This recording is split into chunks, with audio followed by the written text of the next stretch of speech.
Hey everyone. So I thought I would do a really quick video about the thought process that I experienced last week as I received some very disappointing and disheartening news. The reason I thought I would do a video is because I thought I'd like to encourage somebody. Before I go into that, I just want to talk a little bit about the fact that when we get disappointing and disheartening news, we always have a choice in how we deal with it. We can either choose to crush and crumble, just, go under your duvet covers and retreat and just sob away. Or we can process that information. We can think about a way forward, no matter how challenging it may be, and seek ways to live with that information. It's sad to say, or I don't know if it is necessarily sad to say, but life does go on. Bad things happen, bad situations happen, but life still goes on. So I was watching Celebrity SAS. I don't know if anyone's seen that, but it's where 12 celebrities have come together. They take part in quite a vigorous and robust training program, which is based on the, I've actually written it down. Specialist Air Service, that's it. So they go through intense training and activities, which is based on the Special Air Service training program. And as part of it, their mental health is also assessed, I suppose. So the instructors, they will call them in. The person is bagged, well, like a black bag is put over their head, and they're brought in to sit down with the trainers. The bag is taken off, and then they're asked a series of questions about their life. For example, last week when I watched it, John Fashanu was there. He spoke a bit about his life with his brother being raised in foster care and the fact that his brother Justin commits suicide as a result of coming out as gay. And as he was talking, I just felt like this big, massive, warmth towards him. I just wanted to hug him because it's such a tragic and horrible situation. For those of you that don't know, Justin Fashanu was a very successful footballer. He was the first footballer and only footballer to ever come out as gay. And as a result of it, his brother John was embarrassed. He pleaded with him not to come out as gay, so much so that he even paid him £75,000 to not come out, but Justin did anyway. And then lots of other things surfaced as a result of that, and then Justin ended up committing suicide in a garage somewhere in East London. So it's a very devastating story. Katie Price was also on there, and she spoke about her experience being held up at gunpoint and robbed with her and two of her children, and that was in South Africa. And that was obviously a very traumatic and really horrible situation to be in. But as I listened to these people speaking, I realised that there was something that was missing in them. They both spoke, and you could see there was an emptiness, a yearning, that something was missing. And for me, I identified that as being God. That, I don't know if you've heard of that term, that God-shaped hole. And it's that lacking, that yearning and wanting for something, and it cannot be filled by anything else other than that love of God. And I think it's that has really helped me to get through each day. So back to my bad news. On March the 18th, my son, who is 2 years old and has a rare chromosome disorder. In fact, his chromosome disorder is life-limiting, and he is a miracle. We were told that he would die shortly after birth and that he wouldn't live beyond 2 months. and that babies with his condition are incompatible with life. But here we are, 2 years later, and he's doing exceptionally well and has definitely defied the odds. But he was born without any eyes. That's a whole other testimony story. I have actually done a video on that before. But yes, he was born without any eyes. Miraculously, at 7 months, his eyes just appeared. And ever since then, we've been praying that he is able to see. I have prayed, I have fasted. He had an electrodiagnostic test done last year, and that test revealed that he had light perception, meaning that he was able to differentiate light from dark. We were told that as the years progress, his vision may progress also. Sadly, my son also has epilepsy. He has 3 different types of epilepsy, and one of the medications he has to take reduces peripheral vision, and that's with anybody with normal 20/20 vision. Sadly for my son, his vision, as I've explained, was limited anyway. So he had this test done again on March the 18th of this year, and we got the results back on April the 23rd. Test done again on March the 18th of this year, and we got the results back on April the 23rd, and it was very disheartening. The results came back that he has no vision whatsoever. He is what you call black blind, meaning there's absolutely nothing. So with some people who are visually impaired or blind, they may be able to see shadows or be able to have light perception. My son has nothing whatsoever. And for me, his mother, that was, of course, it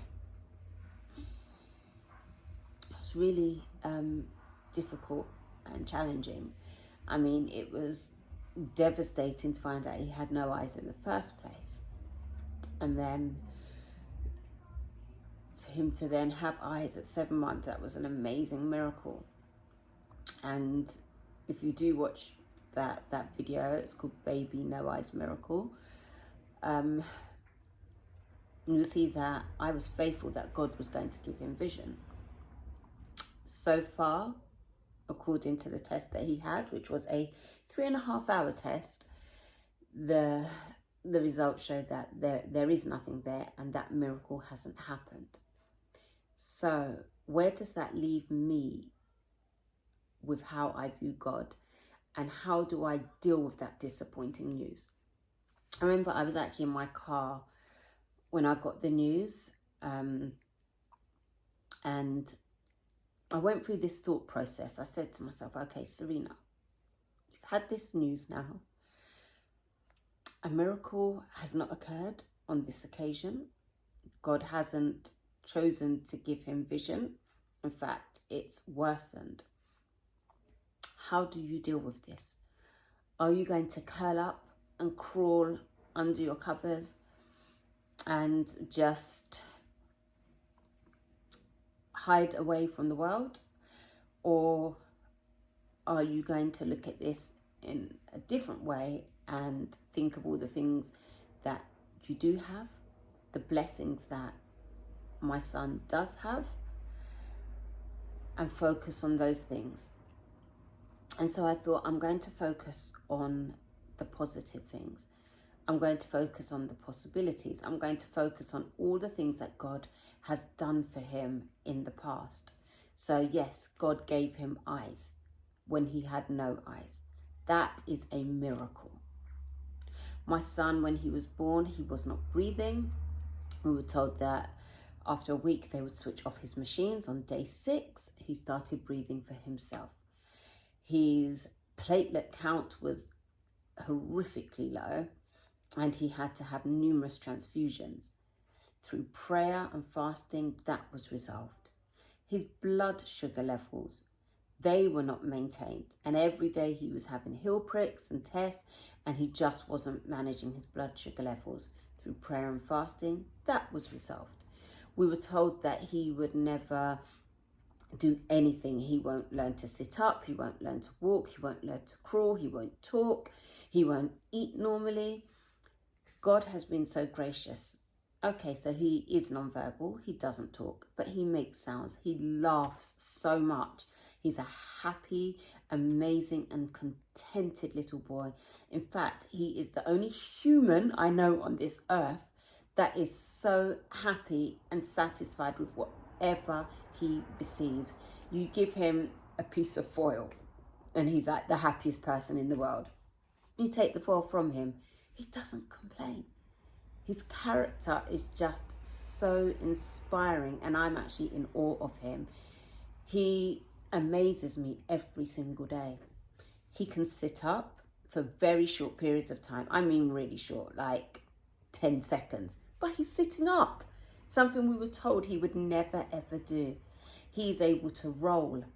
He's now pushing himself up on all fours and trying to crawl. He moves backwards. We put him down in one place and he ends up somewhere else. He goes in his walker and he's able to get about. So much so we're now like having to block radiators and cover up things and just be mindful and watching him on the stairs and everything else. So it's amazing the miracles that have happened. And although I am still incredibly sad and incredibly broken that he is blind and he cannot see, I am so thankful to all that God has done. And I just want to encourage anybody out there that if you are in a situation, particularly now where we are in this pandemic with coronavirus, so many loved ones have been lost. And I'm not comparing my son being blind to the loss of life. I'm not doing that at all, because that is tragic. But in every situation, we have a choice in how we deal with things. Do we crumble and crawl?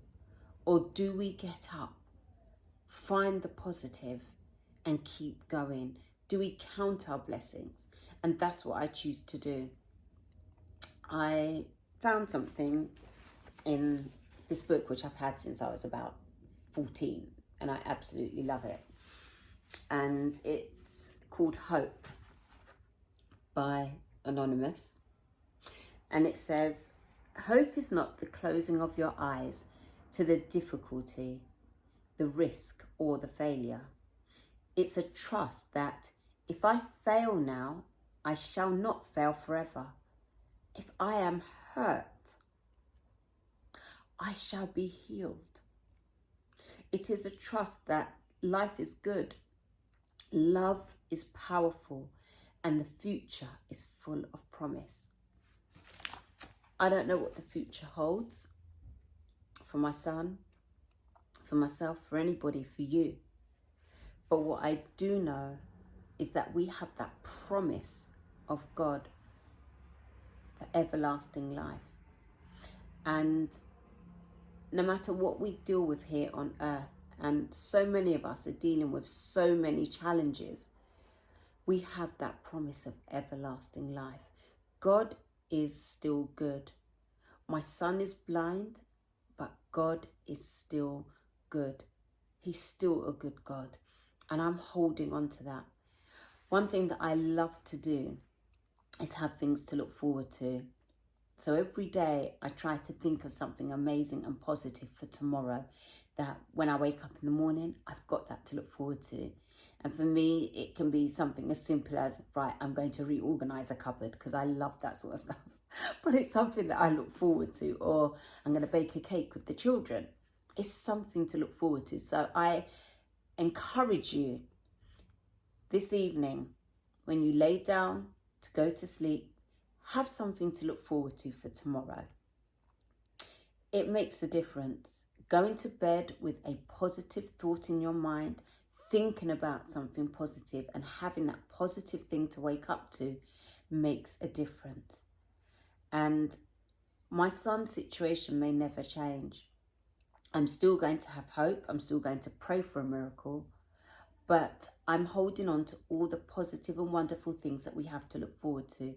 I look forward to him sitting up for hours, not just 10 seconds. I look forward to him rolling around. I look forward to him being stronger on his feet and able to get about more. I look forward to all these wonderful things, and we live in hope. We were told he would die. He's still here. He's still here. So I have so much to give God thanks for, and I just wanted to share that with you all. I hope that you're blessed. I hope that you're encouraged, and I hope that you remember to find something positive to think about, have something to look forward to this evening, so that when you wake up tomorrow, you're filled with vigor, filled with energy, and ready to start the new day. God bless you and take care.